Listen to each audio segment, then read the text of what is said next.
Todd Blanche has effectively been referred to the Bar Association by a federal judge as part of Judge Williams' series of sanctions against Donald Trump, Donald Trump's private counsel, Donald Trump's government counsel, and everybody else who appeared in front of Judge Williams, a Miami federal judge, concerning the Jan 6th weaponization fund settlement and their a fraud and deceit on the court. We got a 56-page decision from Judge Williams, a judge that I know well in Miami.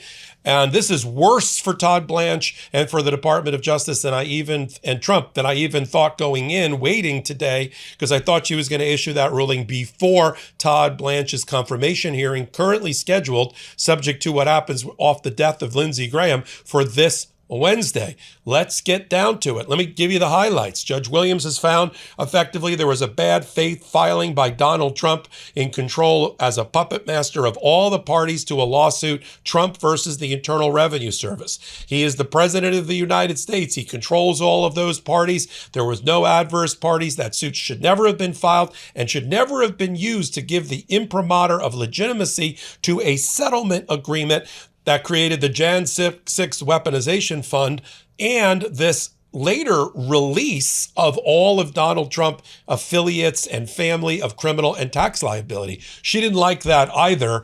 And the fact that they've never completely walked away from that and used the court, literally used the court to give it some sort of official seal of approval. And she's not happy about it. Here's what she has said as part of her sanctions that she's issuing pursuant to Rule 11 of the Federal Rules of Civil Procedure against bad faith filings and her own inherent authority.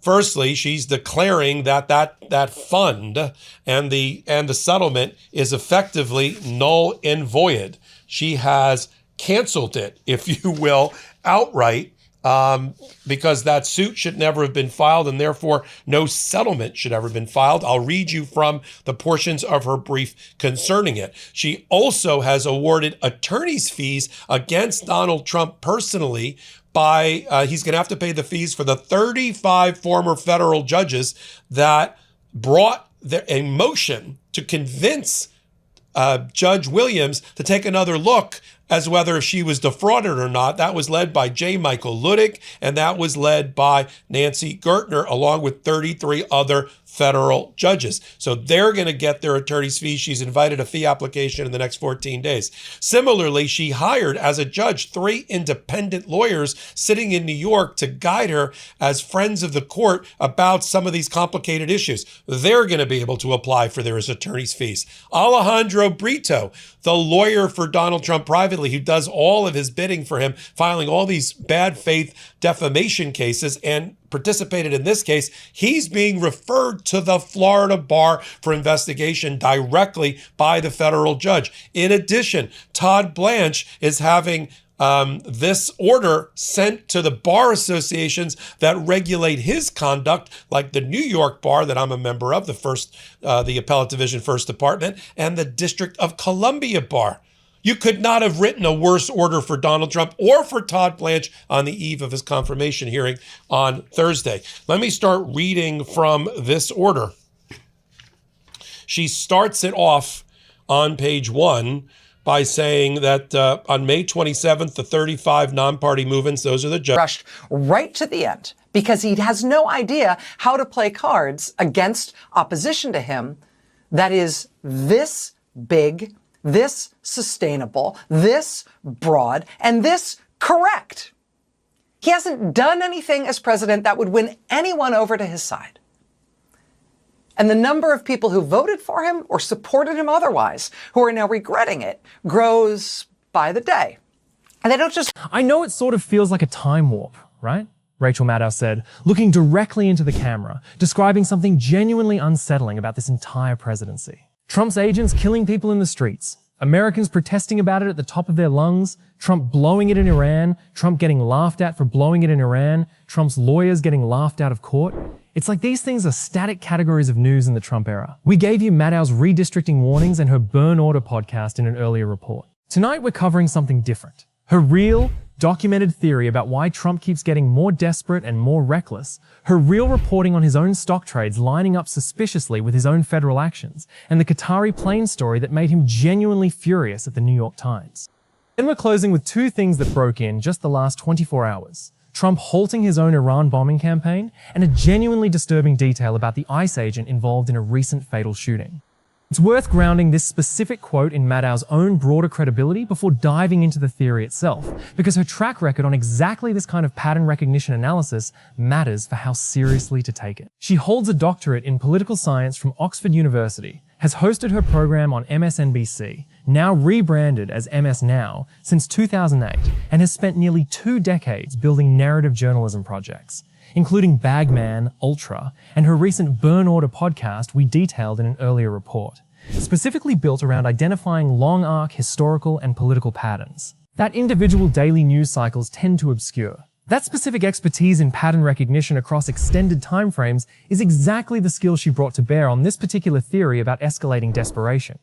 Let's start with the actual theory Maddow laid out, because it deserves to be understood in full rather than reduced to a single soundbite. She was speaking in the aftermath of the second fatal ICE shooting in less than a week, nearly a dozen such shootings across Trump's second term, during protests in Biddeford, Maine. Rather than simply reporting the latest incident, she stepped back and made an actual argument about the pattern underneath all of it. But you know what changes over time? She asked. The response changes. Our understanding of his fixation changes. The pushback changes. The fight back changes and appears to be getting stronger and more fearless over time. And that, in turn, pushes him to more and more desperate actions on these same things that he keeps acting on over and over again. As the pushback against him gets stronger, he gets more and desperate and more reckless in the way he acts out. Worth explaining the underlying shooting in more detail, because understanding the actual event grounds Maddow's broader theoretical framework in something concrete. Johann Sebastian... But it means almost the same thing. I said it doesn't matter when you say it. It's called emphasis. It's called emphasis.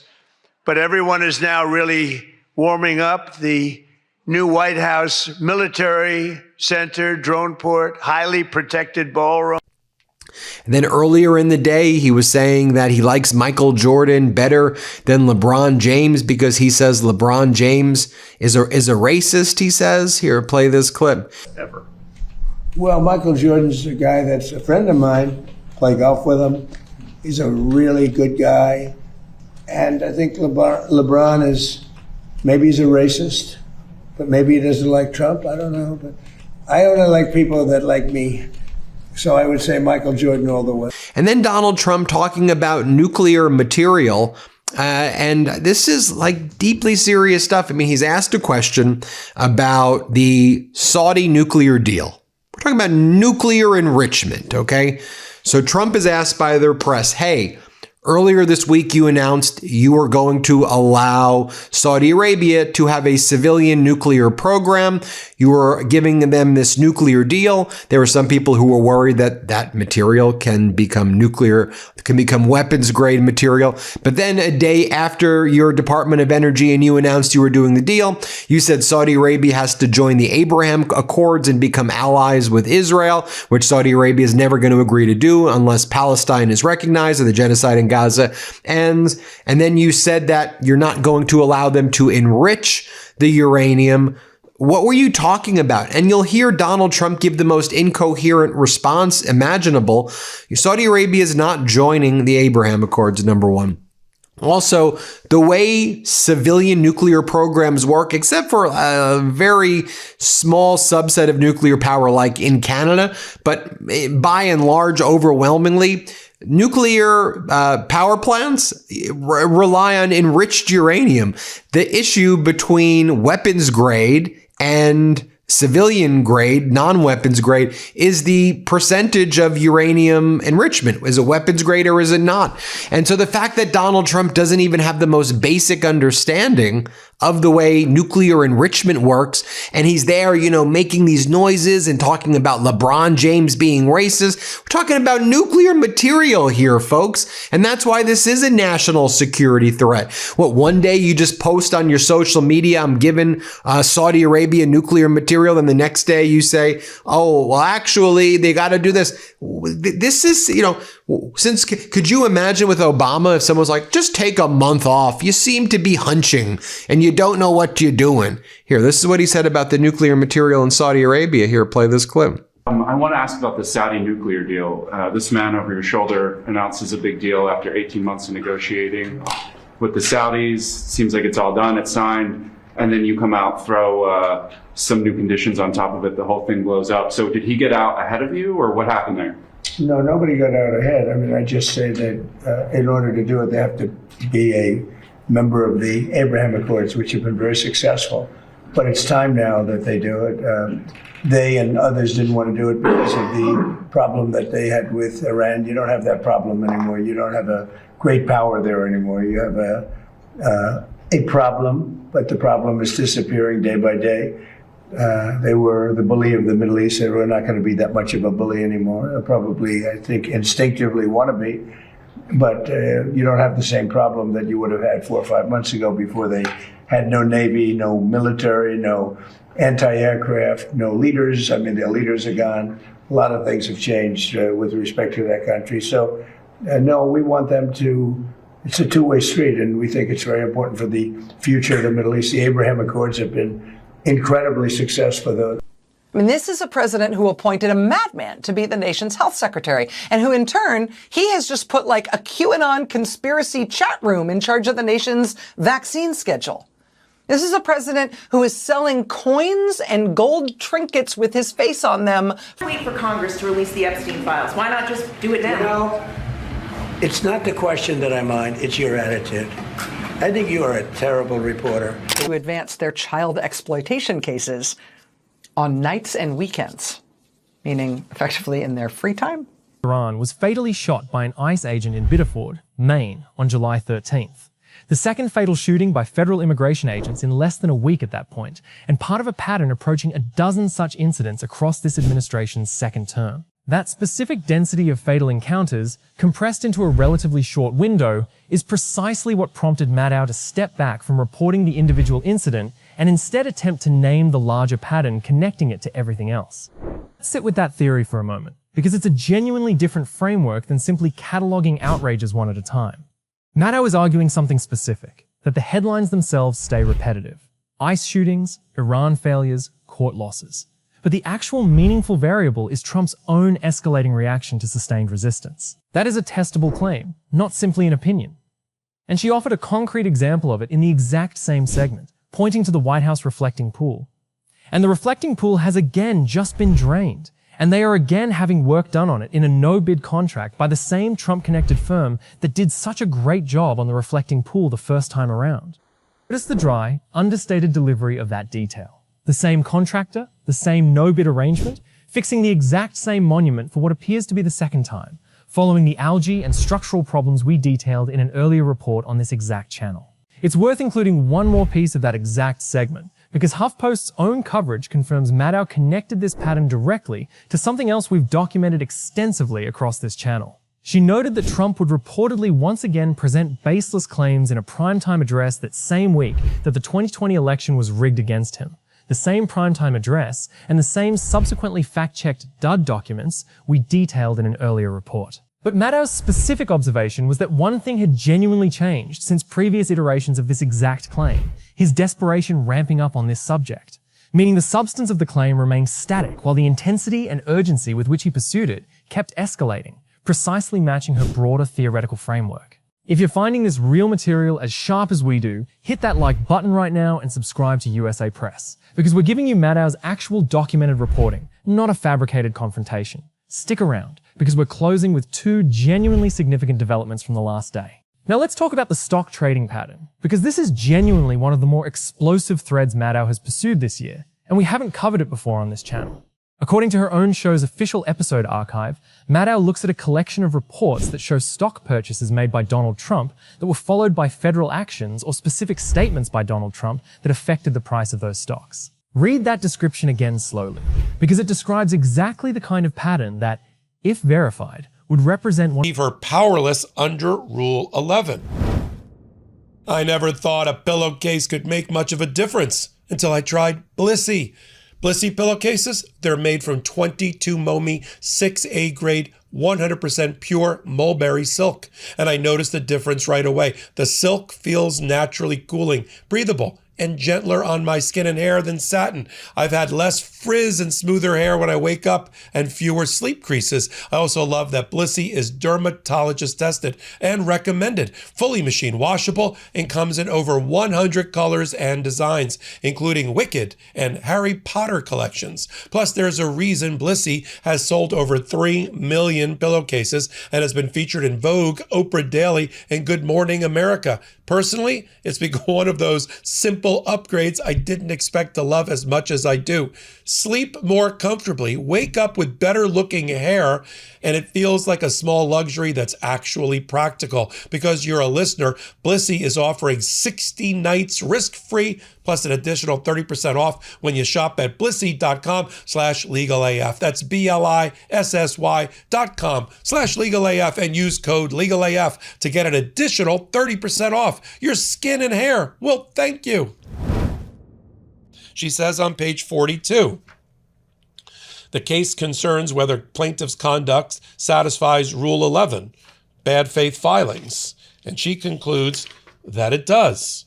She then says sanctions are appropriate and that she has broad discretion to tailor a sanction given whatever the misconduct is in her case. Here's what she says on the bottom of page 46. Thus, after considering the totality of the circumstances, including the record, the relevant law, the written submissions, and the factors identified by the 11th Circuit, the court concludes that Rule 11 are appropriate here. She cites to the case of her fellow judge, Judge Middlebrooks, in Trump versus Clinton, in which Rule 11 sanctions were awarded for a frivolous bad faith filing by Donald Trump against his political enemies, the Democratic Party, including Hillary Clinton, in which, in that case, Judge Middlebrooks ruled courts are not intended for performative litigation, as this is harmful to the rule of law, portrays judges as partisan, and diverts resources that should be directed to real harms. Here's her Rule 11 non-monetary sanctions. She did issue monetary sanctions. Plaintiff attorney Alejandro Brito, practices in Coral Gables, Florida, is referred to the Florida bar for its consideration and determination as to whether any disciplinary action is appropriate. The clerk is directed to mail a copy of this order to the Florida bar. All future applications for Daniel Z. Epstein for pro hoc admission will be denied for 1 year or until further order of this court. There goes Dan Epstein practicing in the Southern District of Florida. The parties are prohibited from referring to the purported settlement agreement or using, offering, admitting, or citing to any of its provisions or any other official proceeding as evidence of a settlement reached in this matter. Plaintiff means the named plaintiffs, including Trump, Don Jr., Eric Jr., the Trump Organization. Defendants means the Internal Revenue Service. They can't call it a settlement. They can't refer to it as a settlement agreement. She continues with her Rule 11 sanctions related to bad faith filings, which she has determined that has happened. And then she wants monetary sanctions. So she gives 14 days for the former federal judges led by Judge Ludick and Judge Gertner to apply to be reimbursed for their hourly rate. I'm sure that's $1,400 to $2,000 an hour, by the way. She also wants the amicus people, the three former federal Judge Gleason, a former Solicitor General, and a great attorney up in New York to submit their attorney's fees. And then she wants this order to also be sent. Let me read to you this one. Concerning Todd Blanche, she wants the order to be sent where his bar is regulated. She says here, plaintiffs may file there remain the initial amici whose appearance is not contested. Plaintiffs may file any response 7 days after to the application. Finally, the clerk of the court is directed to mail a copy of this order to the State Bar of New York and the District of Columbia for Todd Blanche and them to. Yeah. I don't want them to self-immolate. I don't want them to be ended to make them pay for what they did. I want them to change course. Same thing with like Colombia, or like other capitulating entities. Like what I think from a small d democratic perspective, I think what you hope is like, you made the wrong call, but look, there's room for you to cross back over. Same with Trump voters, frankly. Like you made a call for whatever reason. One of the most serious potential conflicts of interest of this entire presidency. A sitting president personally purchasing stock, followed by his own administration taking federal action, or by his own public statements that then moved the price of those exact holdings. It's worth including one more real detail from Maddow's own episode archive on this exact subject, because it directly connects the stock trading reporting to a story we've documented extensively in previous reports. Her show's own archive confirms she examined Trump's attempt to have $1.8 billion taxpayer dollars handed to him to distribute to his friends and allies. The exact anti-weaponization fund we detailed in our earlier report on Colbert's own real prediction about it, specifically debunking the notion that this arrangement had anything genuine to do with suing the IRS. Congressman Jamie Raskin joined that broadcast and called the entire scheme, in his own words, nothing but a racket.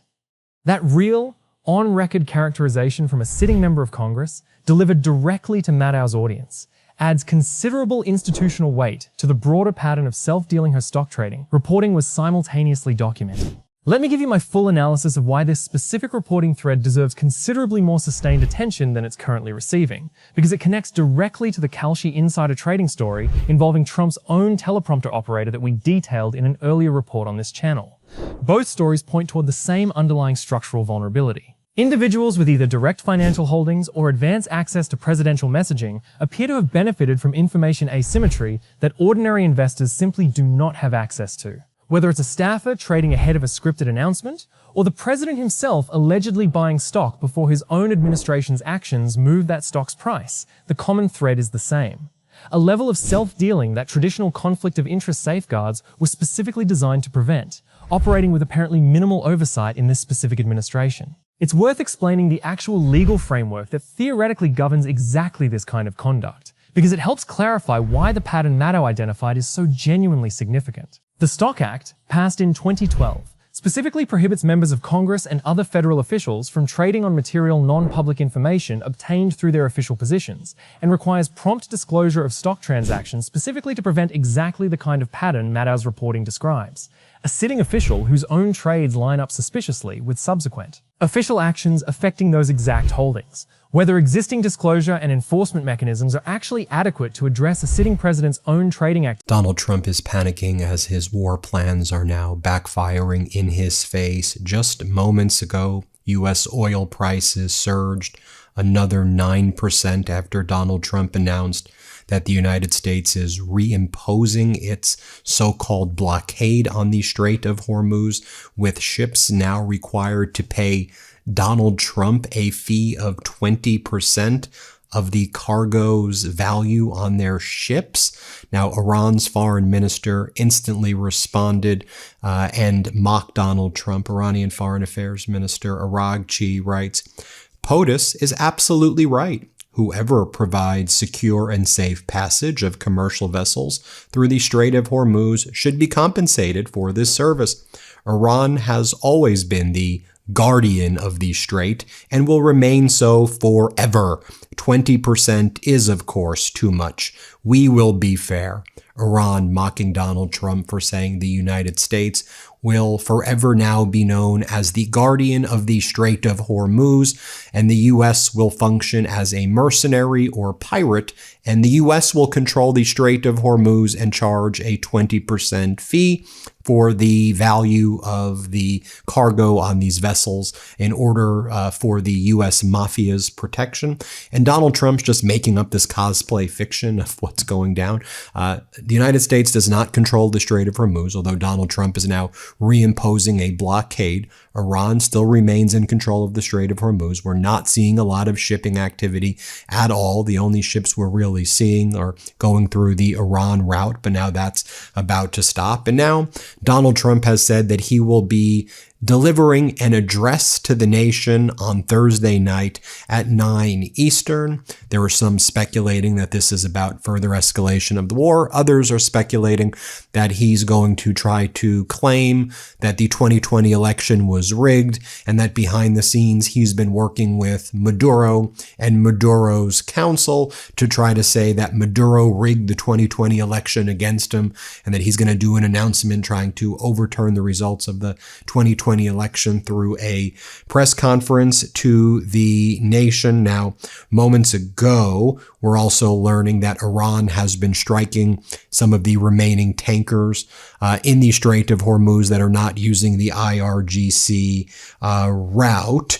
Donald Trump's just wrapping up a press conference about the Grand Prix 250. Freedom 250. This is an event that he says will be next month in D.C., turning Washington, D.C.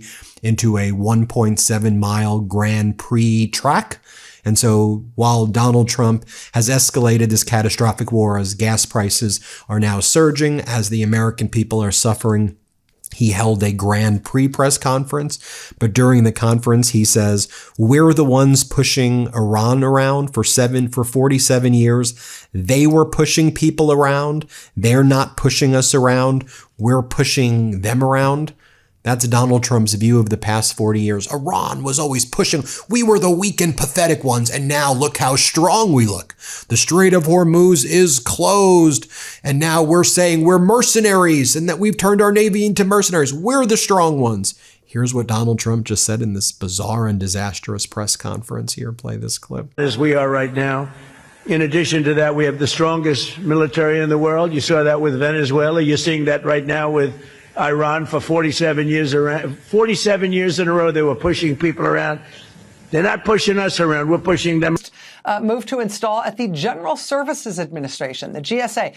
GSA is in charge of federal real estate. This usually is not a very high-profile agency. But in this administration, we've got the president literally bulldozing the White House and dumping the debris randomly on public golf courses. So all of a sudden, this previously low-profile agency is right at the heart of Trump weirdness and destruction. Trump has reportedly now found a perfect candidate to be a new top lawyer at the GSA. He is reportedly installing there a guy whose nomination for a different job had to be pulled a couple of weeks ago when it emerged that he had said about himself, quote, I do have a Nazi streak in activity remains a genuinely open legal question, but the underlying statutory framework exists precisely because Congress once recognized this exact conflict of interest as a serious enough problem to legislate against. Let's also talk about the Qatari plane story, because Maddow's own coverage of it connects directly to a genuine press freedom confrontation that deserves more attention. According to her show's episode archive, she explained New York Times reporting about Donald Trump's new Qatari plane missing key defensive security features. The exact aircraft controversy we've referenced in earlier reports covering Trump's insistence on flying it domestically despite unresolved security concerns. What we haven't detailed before is Trump's actual reaction to that specific reporting. According to Maddow's own coverage, he became apoplectic over the idea that the Times report had been bolstered by sources leaking information, and specifically demanded the paper reveal its sources. First Amendment attorney Theodore Boutros Jr. joined Maddow's broadcast specifically to discuss that demand. Let me give you my full analysis of why that specific reaction matters so much. Because a sitting president demanding a major newspaper reveal its confidential sources represents a genuinely serious press freedom confrontation, regardless of how the underlying security story itself eventually resolves. Confidential sourcing is one of the most foundational protections in American investigative journalism, existing specifically to allow people with genuine knowledge of government wrongdoing or incompetence to come forward without fear of professional or legal retaliation. For a president to respond to reporting about his own aircraft's documented security gaps by demanding the paper burn its own sources, rather than addressing the substance of the security concerns themselves, follows This is the guy with the nuclear codes. This is the guy talking to foreign leaders and charged with keeping Americans safe. I don't feel safe with this kind of leader at the helm of the country right now. I don't know how you could feel safe. So it's incredibly dangerous. And that's why I was one of the first, I believe, to call for the 25th Amendment, and recognizing that's a long shot with the kind of cabinet that we have. But the 25th Amendment was created for a time like this that we could never have conceived of. Heck, if you want to even know, like, the privilege that Trump and these MAGAs have, the benefit of the every doubt that this guy gets. I mean, you have Bill O'Reilly, who's got his own issues, I might add, but Bill O'Reilly is out there saying, look, Donald, you need to take a month off. I see you hunching, you're 80, you don't look that good.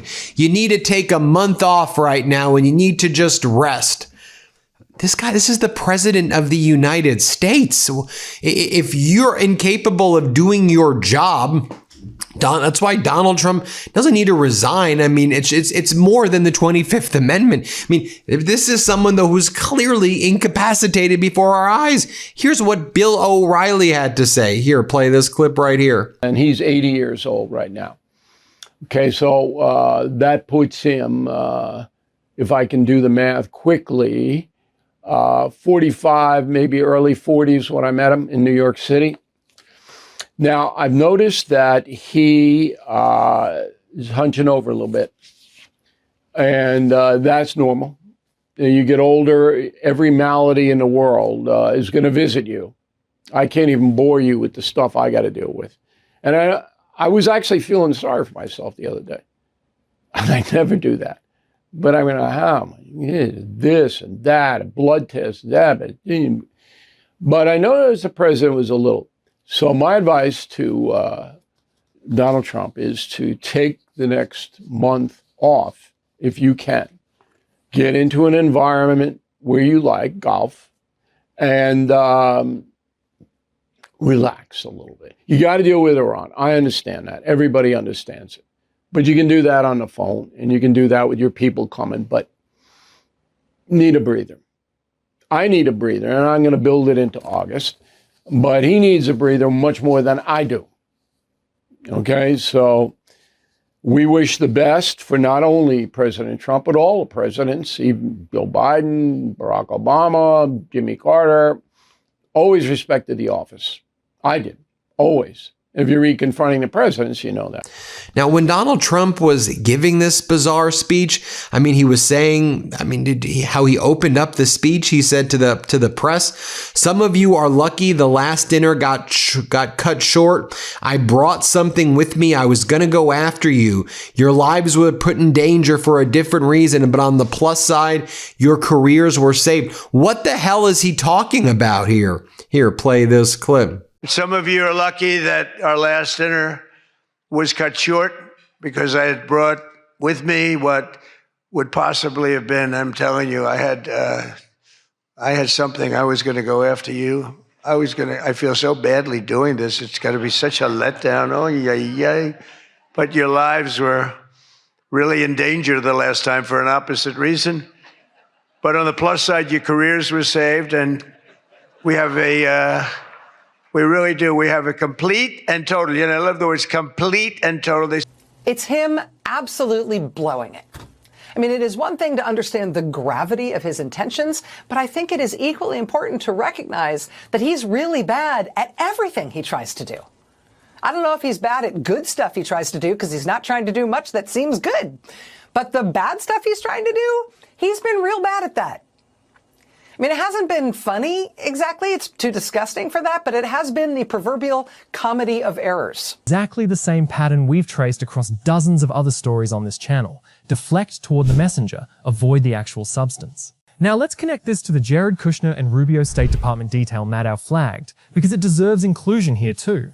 According to her own episode archive, with major foreign affairs increasingly being handled by Trump's own son-in-law and his real estate buddy, Secretary of State Marco Rubio's own department has, in Maddow's characterization, become a catch-all for loose ends where officials are left managing whatever remains after the Family and Friends Foreign Policy channel handles the substantive work. That is a genuinely pointed structural critique, suggesting the actual machinery of American foreign policy has been substantially routed around the traditional State Department apparatus toward an informal channel built around personal relationships rather than institutional expertise.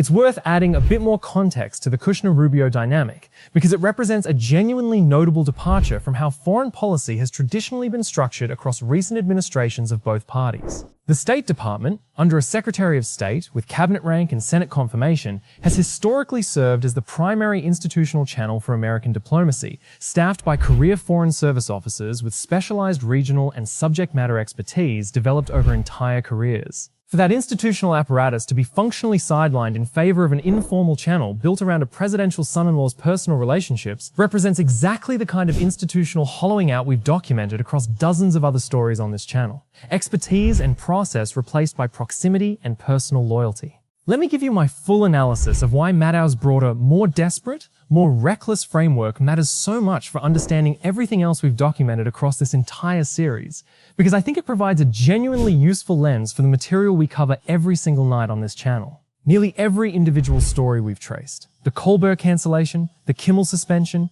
the Iran war's escalating cost estimates, the Epstein files fight, the redistricting push, could be read through Maddow's specific framework, not as isolated controversies, but as evidence of an administration whose actions are becoming increasingly extreme, specifically because the resistance to those actions keeps growing stronger. That is, in some ways, a genuinely more optimistic reading of this entire moment than a simple catalogue of individual outrages. As his human printer, others call her something else relating to him. And just look what he was doing, holding up, this is real, he was holding up posters of Hillary Clinton, Biden, and Kamala wearing hats that say, "I lost to Trump."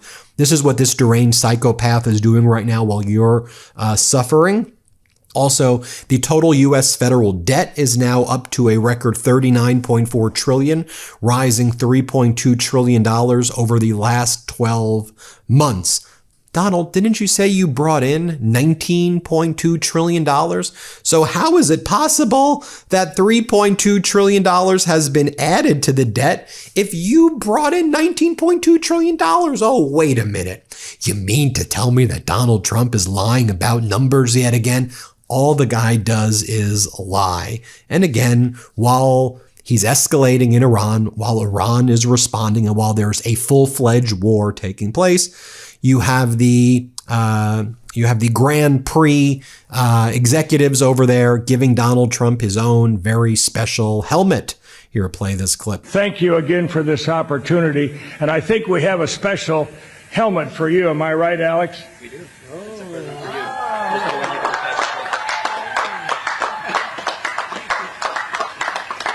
We hope you will wear that when you're riding around in the Beast, leading the field. Come to the green flag. Again, thank you, sir. Bud Denker. Then you have Transportation Secretary Sean Duffy saying, "Donald, everything you do is huge and big and great, and you're the greatest and huge and great and big." Are these the most pathetic, scummy humans you've ever seen? Here, play this clip. As you're going 200, 250 around the track, true athletes. So to have you all here and to have the cars here is fantastic. And again, just finally, Mr. President, thank you for your leadership. You don't do anything that's small. Everything you do is big. It's huge. It's the best. It's the greatest. Whether it's the UFC fight or an IndyCar race in the Capitol, we appreciate your leadership. America loves you, and thank you for making this happen. And then Donald Trump's like, guess what, everybody? To the American people, remember how I promised you affordability, no more never-ending wars, homes, half the price of electricity? Here's what I'm going to give you. I'm going to give you cars at a level that you've never seen before, racing around Washington, D.C. Come to think about it. How good is that? Here, play this clip. Horsepower and ingenuity. You're going to see cars at the level that they've never been at before, with cars racing more than 190 miles and even higher than that down Pennsylvania Avenue. It wasn't exactly designed for that, but what Sean Duffy's done with these incredible, brilliant people is really amazing. It's going to be a sight for the ages. It really will be something special. And they're going to go all around the National Mall at speeds that are not quite, if we did that during the regular day, I think people would be put in jail perhaps for the rest of their lives, right? And then Donald Trump says, you know, these racers, these Grand Prix racers, right? These are the most courageous people that there are. Here, play this clip. These people have a lot of courage on my right. I don't want to do what they did. You could teach me, but it still takes something special, right? Gilbert, I know every one of you. What a great job you've done. I want to thank Secretary of Transportation, Sean Duffy, who's a phenomenal guy. He's doing a great job. And then he held up his helmet. He reacts after being gifted his personalized helmet. Also, there are dozens of FBI agents at Lindsey Graham's home right now. I raised the issue delicately and in a fact-based way that I thought there were some red flags regarding Lindsey Graham's death. I was very careful. I said, here's what Lindsey Graham's people are saying, okay? But let's talk about what he said, that he was feeling sick before. And, my only point is that if it was this kind of long-term cardiac issue that he had, why would he be not going to the hospital right away? And why would he also be saying that, I'm feeling sick and I'm getting sick gradually and maybe I'll just wait? If you knew you had this fatal condition, wouldn't you know how to, wouldn't you think you would know that you had to go to the hospital? What is the most important story in our news right now in our country, in this moment in American history? I mean, there is clearly, I think if we're being honest, we sort of stop beating around the bush about it. There's really no question what the United States is up against right now. I mean, the intentions of this president are not a mystery. There's no suspense. There's no ambiguity, right? We know exactly who he is. We know exactly what he wants to do to the country, right? No question, no mystery. It's as plain as day. The real question we are contending with, the real black box, the real drama, the story that really does need to be dug up and explained and told in our country because it is as yet undecided. The real mystery is not him. We know him. We know what he wants and what he's trying to do. The real mystery is, will he succeed? Will he get what he wants? And the answer to that will not be found, as might suggest. It implies the pushback itself is working, even as it also implies the administration's response to that pushback will keep escalating in turn. Now here's where we make the turn, because everything you just heard is Maddow's own documented reporting. What we're bringing you next happened in just the last 24 hours, and it involves two genuinely significant developments. According to Just Security's own early edition briefing from this morning, President Trump directed the US military not to conduct new strikes in Iran on Friday, breaking a nearly 2-week streak in daily attacks. Trump told reporters directly, "We're talking to them right now. I think they're getting more and more serious as the days go by. We're locked and loaded and ready to go, but we're talking to them." Two sources told Axios that Trump's decision came after a meeting with his top advisors, in which Admiral Brad Cooper, the commander of US Central Command, recommended stopping the bombing campaign around the Strait of Hormuz, specifically because it had reached the limit of its effectiveness, with Cooper reportedly noting a possible next step could involve resuming major combat operations, specifically to finish the remaining 20% of targets the US had not yet struck. It's worth explaining who Admiral Brad Cooper actually is, because his specific role gives his recommendation real institutional weight. As commander of US Central Command, Cooper oversees all American military operations across the Middle East region, including the entire Iran conflict we've documented extensively across this channel, meaning his recommendation to pause strikes did not come from a political advisor or a communications strategist, but from the actual senior military officer responsible for the operational execution of this exact war. Let's sit with the actual military logic embedded in that recommendation, because it deserves real scrutiny. Admiral Cooper is not describing a war that's concluding. Donald Trump looks like death as the 25th Amendment calls are continuing to grow. Democratic lawmakers even more loudly are saying the 25th Amendment or something needs to be done because this thing in the Oval Office is rapidly deteriorating cognitively and physically before our eyes while he talks about nuclear materials and world wars. He can't even function. He can't put sentences together. I'm not going to show you the whole White House Correspondents' Dinner. We did a very extensive job covering that, but when he was delivering that speech and he would do these weird sounds during his speech, he'd be like saying, and so the guy, he was old and he was walking up the stairs, and he would like make these weird laugh noises. It was very bizarre. Here, let's play this clip. From his wife. And she said, when you get home, I want to have you immediately come up the stairs and make love to me. And he said, I can't do both. You know what? Just so you could just see it again here, let me just show you this clip right here. From his wife. And she said, when you get home, I want to have you immediately come up the stairs and make love to me. And he said, I can't do both. You know what? I'll get to more of this in a moment as well, but I want to share with you right now Democratic Congresswoman Ansari. I spoke with her and I said, this is a national security issue. This isn't a joke. This isn't something that I mock him for, although I know some people do, and if you do, you do. It's just, this is deadly serious because this person has the nuclear codes and he's out there one day saying, we're opening the gates of hell and we're going to obliterate bridges and nuclear power plants in Iran and threatening the most heinous and heinous of war crimes. By the way, he's already engaged in it. And then he does fake imaginary negotiations and says, oh, we're so close to making a deal. Everything's going to be incredible. Democratic Congresswoman Ansari is not just a rising star in the Democratic Party. She's out there demanding that Barron Trump be subpoenaed. She's out there every day calling out Donald Trump's health, and she doesn't mince words. Here's what she told me. Let's play this clip. I've been concerned for a long time about this, and I'm really not saying it lightly. I think there have been a couple of moments that I have found the most alarming as it pertains to Donald Trump's cognitive decline. I think we've seen it very clearly with how he's handled his illegal war in Iran. And look at the way he has the type of language that he's used, right? Like on April 7th, after 6 weeks of bombing Iran and escalation in the Middle East, he threatened to end the civilization that night. And we have seen very apocalyptic language from him ever since then as well, when negotiations aren't going his way.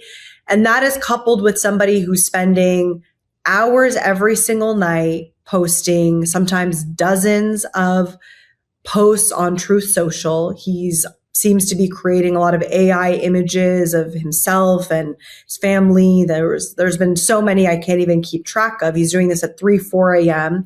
Then during the day, he'll fall asleep in meetings. And I mean, how many photos of him and videos of him have we now seen where there's senior cabinet officials behind him and he's dozing off? I mean, this is a national security part of the Trump story. Do you think there's any turning around in terms of the business world? Like one of the things I've been thinking about with the law firms, for example, right? The capitulating law firms is that I feel like the best outcome there would be for those law firms to acknowledge what they and everyone could plainly see, which was this was a mistake, and for them to get out of those deals and change their mind and instead fight Trump.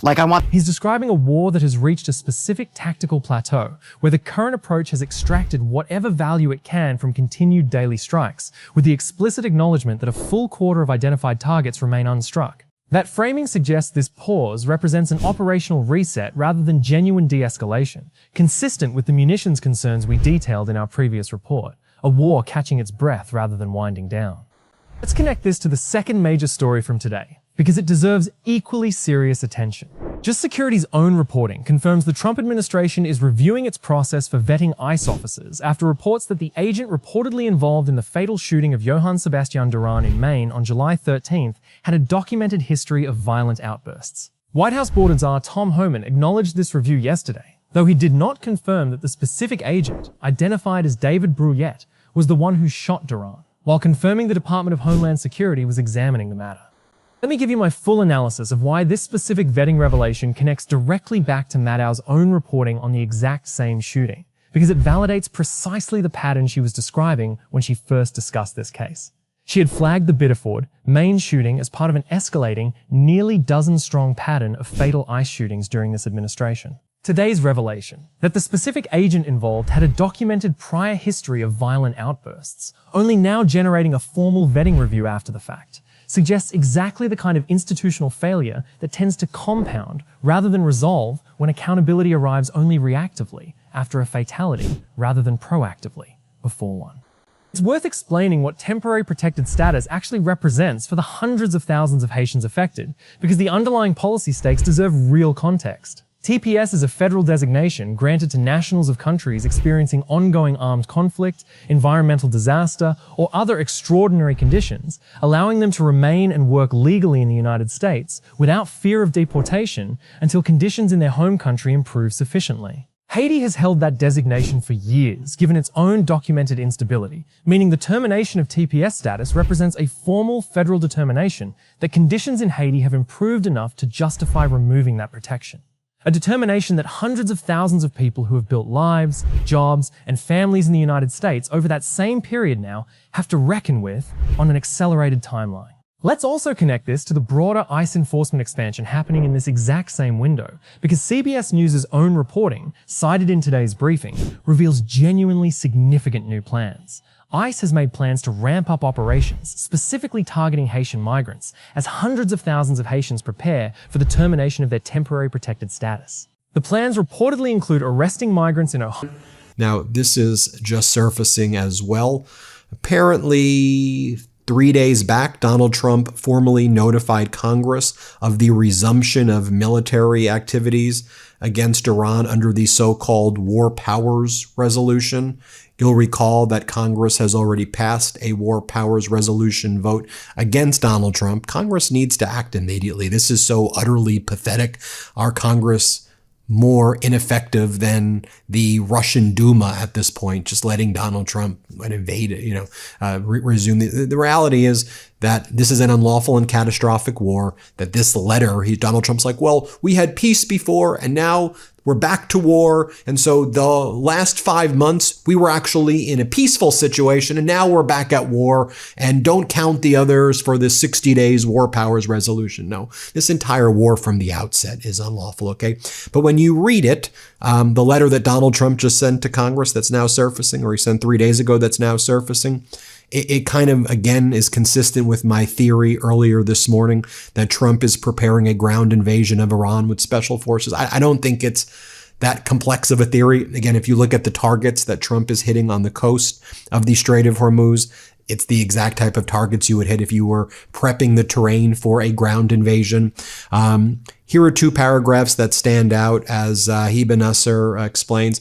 This is what Trump says in his letter. I acted pursuant to my constitutional authority as commander-in-chief and as chief executive to conduct United States foreign relations. United States armed forces remain postured to take further action as necessary and appropriate to address further threats and attacks upon the United States or its allies and partners, and to ensure the government of the Islamic Republic of Iran ceases being a threat to the United States and to our allies and partners. So you invade, you bring your military there, and then you say, we're acting very defensively right there. This is a defensive offensive, and we're ready to go. So to me, that also goes along with my theory that we're preparing a ground invasion. It should be noted that the Houthis in Yemen have also just said that Saudi Arabia, what we saw, Saudi Arabia carry out strikes on the Sana'a airport in Yemen. And they destroyed a lot of the airstrips over there. We saw that earlier. And then the Houthis have now retaliated, striking Abha International Airport in Saudi Arabia. Let me show you the footage that we have coming out of Saudi Arabia, a direct hit by the Houthis there. This whole region right now is erupting and is on fire right now. Here, play this clip.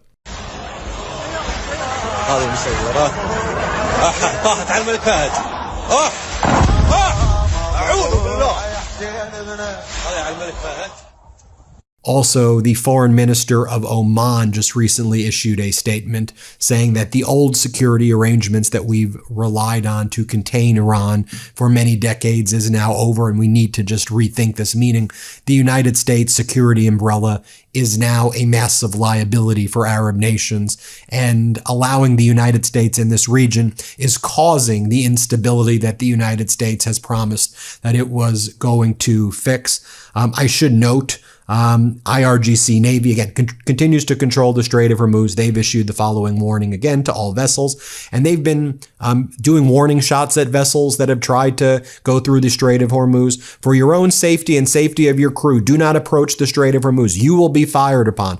Turn around immediately or face the consequences. And several vessels that did not do that have been shot at by Iran. And meanwhile, this is what Donald Trump was doing this weekend while he was escalating this catastrophic war in Iran. You see him right there with Natalie Harp, who's referred to as his human printer. I'd like to ask Mr. Mamdani, you've accused the U.S. government of committing genocide in Gaza while President Trump was working on peace. Why that? I've spoken about the Israeli government committing genocide, and I've spoken about our government funding it. And I shared with the president in our meeting about the concern that many New Yorkers have of wanting their tax dollars to go towards the benefit of New Yorkers and their ability to afford basic dignity. And what we see right now is we're in the 9th consecutive year of more than 100,000 school children being homeless in our city.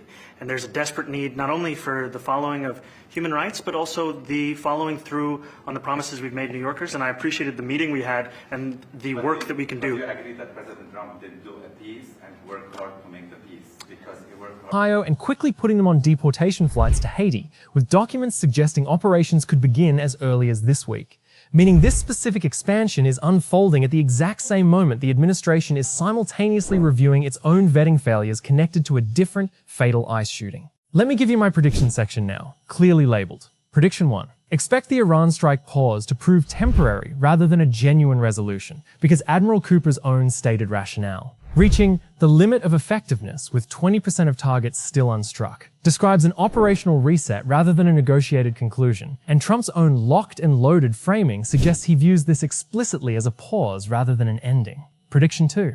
Watch for the ICE vetting review to reveal additional cases of agents with documented histories of prior violent conduct being deployed without adequate screening, because the pattern Maddow identified, nearly a dozen fatal shootings across this administration, is statistically significant enough that a single agent's prior history being flagged only after a fatality suggests a systemic gap rather than an isolated oversight failure. Prediction 3, and this connects back to tonight's Maddow material directly. Expect the Haitian TPS deportation expansion to generate exactly the kind of sustained, growing pushback Maddow's own framework predicts, because her core thesis, that resistance strengthens over time even as the underlying headlines repeat, has, by her own accounting, held consistently across nearly every comparable enforcement expansion this administration has attempted. It's worth widening the lens one final time before we close, because Maddow's own framework provides a genuinely useful way to look back across nearly every single story we've documented on this channel throughout this entire series. The Colbert cancellation,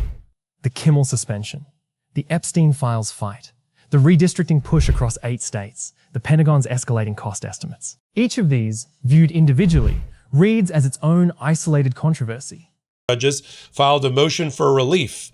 The non-party movements highlighted the atypical way the litigation had unfolded and argued that the purported settlement is a product of collusion. The court entered an order directing the plaintiffs to detail their position as to various issues, including the charges of collusion and whether the parties are adverse, the assertion that the dismissal was premised on a deception by the parties, and whether the case should be reopened because the court was a victim of fraud. She did not like the fact on page 2 that plaintiffs started off their filing by stating that, quote, President Trump served as the 45th president of the United States and as the 47th president of the United States, but that he filed the suit in his personal capacity. The judge says up front, after a review of the record, the court declines to adopt or accept the credulous exercise of divorcing President Trump's current job title from an understanding of what happened here. She then sticks it to Donald Trump by using his favorite term, the art of the deal, which was the name of his book. She says on page 2, the parties here are not private actors to a mine-run dispute, recounting their proficiency in the art of the deal they negotiated. Lead plaintiff and defendants are public servants, the pinnacle of the executive branch, sworn to uphold the law, faithfully perform the duties of their office, and protect the interest of the American public. She says in footnote 2, Plaintiffs also, with no apparent sense of irony, criticized the non-moving parties, that's the judges, for their political motivations, their previous disinterest in the case, and their purported inappropriate promotion of abstract grievances. She didn't like that either. She then goes over how we even got here and the fact that the statute of limitations for that lawsuit likely ran several months before Donald Trump filed it, and yet the Department of Justice never made that agreement. These are all badges that demonstrate to the judge that there has been effectively a fraud on the court. Now let's get down to the sanctions. She talks about the attempt by the Department of Justice to manufacture a lawsuit to give their settlement the imprimatur of legitimacy. She doesn't like who signed the agreement either. She said on page 30, the court's conclusion regarding the parties' shared interest is also underscored by the execution of the settlement agreement. First, it's signed on behalf of plaintiffs by Daniel Epstein. Daniel Z. Epstein, a former White House senior counsel and special assistant to the president from 2017 to 2020. He's also a good friend of Boris Epstein, who calls the shots in all of these cases, the fixer for Donald Trump.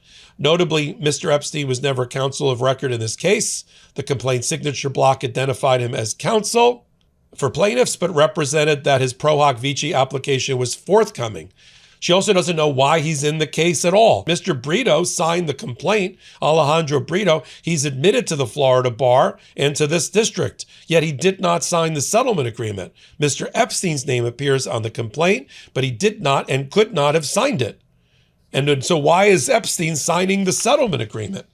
She continues on top of page 31 that the court can only surmise that Mr. Epstein was aware that he would never need to appear and litigate the merits of plaintiff's case. Second, the settlement agreement is signed on behalf of defendants by Stanley Woodward, the current Associate Attorney General at the Department of Justice, and Acting Attorney General Todd Blanche. She says that before he went to the DOJ, Woodward represented several individuals who attacked the Capitol. He also represented Walt Nauta, who was President Trump's personal aide and a co-defendant in the Mar-a-Lago case. Before his appointment to the Department of Justice, Blanche was Trump's personal criminal defense attorney in several high-profile matters, including the Mar-a-Lago case. She doesn't like any of those. She then talks about how Rule 11 and the local rules about Rule 11 govern here, and that the fact that the case was dismissed to try to get it away from the judge doesn't leave. And if there is something to learn about what Trump in power is going to be like, I think the first 100 days have given us one very clear lesson, right? We know he's trying for the whole dictator thing, no elections, no courts, no resistance, rule by terror, right? We know that. We know the people of this country aren't having it. But I think what we should also know, what we have just lived through in this first 90 plus days thus far, is him screwing up. Viewed together, through Maddow's specific lens of escalating desperation matched against escalating resistance, they form a considerably more coherent picture. An administration whose actions keep intensifying precisely because the pushback against those actions keeps growing stronger and more organized over time. That is not a comforting pattern in the short term, but it does suggest, by Maddow's own explicit framing, that the resistance itself is functioning exactly as intended, even when the headlines feel repetitive. Here is the deeper truth connecting everything we've covered tonight. Rachel Maddow named something genuinely important when she described this presidency as feeling like a time warp. The same headlines, recurring, with the only real variable being how much more desperate and reckless the response becomes as resistance grows. Tonight, that exact pattern played out twice within 24 hours. A war paused not because it succeeded, but because it hit a wall, with a full quarter of its targets still standing. And an ICE vetting review launched not proactively, but only after a documented history of violence became impossible to ignore following a death. Maddow said the headlines stay the same. Tonight proved her right twice in the same news cycle. This is USA Press. If tonight's report connected pieces you hadn't seen laid out together before, hit that like button right now. It costs you 1 second, and it puts this reporting in front of thousands more people who need to see how these stories actually fit together, especially given how easily a genuinely useful analytical framework like Maddow's can get lost underneath the sheer volume of individual daily headlines. It's actually designed to help you make sense of, Subscribe to USA Press and turn on notifications, because between the Iran pause, the ICE vetting review, and whatever comes next, we are not going anywhere. Drop a comment and tell us, does Maddow's more desperate, more reckless framework change how you read this entire presidency? And does a vetting review launched only after a fatal shooting represent genuine accountability? Or too little, too late? We want to hear where you land. Stay sharp, stay informed, and remember, a pattern named out loud is a pattern that's harder to keep hiding.